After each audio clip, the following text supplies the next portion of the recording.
On est le 12 dans le mois de Kislev. On a une grande iloula aujourd'hui d'un rabbin qui n'est pas très connu, mais dernièrement, il y a eu beaucoup des ségoulottes qui ont tourné autour de cette journée-là, et des ségoulottes avec des gens d'aujourd'hui, parce que chacun qui cherche par rapport à se marier ou avoir des enfants, il y a un grand rabbin, il est décédé en 1840.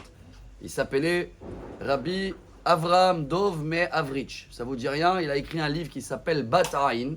Hier, il y a eu des milliers de personnes qui étaient à Tzfat. Il est enterré là-bas.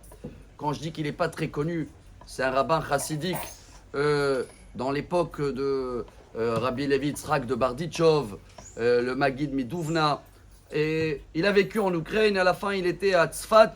Et l'histoire qui est connue avec lui, que juste avant le grand tremblement de terre qu'il y avait à Tzfat, il y a presque 200 ans, il avait appelé tout le monde avant. Il a dit, mettez-vous ici à la synagogue. Il s'est mis par terre. Il a dit, voilà, ne bougez pas. Et juste dans l'endroit où ils étaient tous, avec le toit et le parterre, c'est resté jusqu'à aujourd'hui. Quand vous allez à Tzfat, ça fait en français, vous allez voir ces petites synagogues au nom de ce grand rabbin Bataïn, et que le pauvre est décédé sans enfant.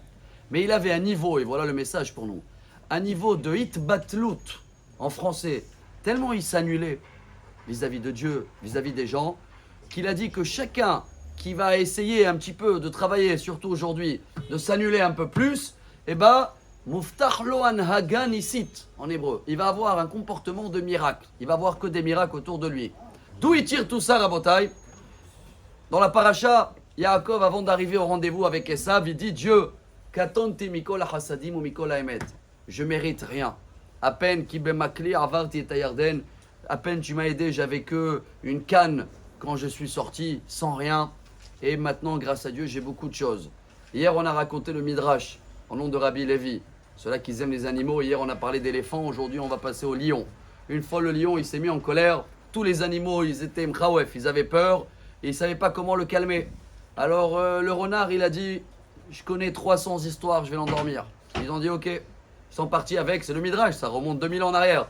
Après quelques kilomètres, le renard, il se retourne, il dit, j'ai oublié 100. On dit, bah, c'est pas grave, il y a 200 dans la poche. Bref, ils avancent encore et ils se retournent, ils disent, j'ai oublié encore 100. Waouh, ils ont dit, bon, on va tenir la route avec 100.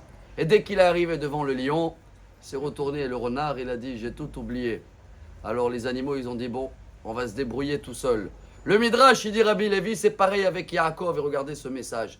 Au début, après 20 ans qu'il a travaillé chez son beau-père, il est armé, il est fort, Yaakov, il est costaud, il a de l'argent. Alors il va avec un paquet, avec des jokers vers Esav. Et plus il avance, et plus on voit qu'à la fin il dit, ouais, j'ai plus rien. Dieu, katonti, je suis tout petit, il n'y a que toi qui peux m'aider. Et le message de ce grand rabbin, que c'est Saïloula aujourd'hui, le Bat Ain, voilà son livre qu'il a écrit. Grande Ségoula de faire un petit repas aujourd'hui pour lui, vous allez voir des miracles. Qu'est-ce qu'il dit? Chaque fois qu'on s'annule et on comprend, c'est pas parce que j'ai un bon travail, ou parce que j'ai des connaissances, ou parce que Rabotai, la porte de la modestie. C'est quoi la porte de la modestie? C'est de savoir que n'importe qui aurait fait ce que moi je fais, il aurait fait mieux que moi. Alors, venez, on va essayer de s'annuler, de comprendre qu'il n'y a que Dieu qui va nous aider. Peu importe les 300 jokers qu'on a dans notre poche, quand on arrive devant la situation, on risque de tout perdre, mais c'est encore mieux de tout oublier, de se rappeler qu'il n'y a que Dieu. Et dans ce cas-là, que des miracles. Excellente journée à tous. Amar Rabbi Elazar, Amar Rabbi Hanina.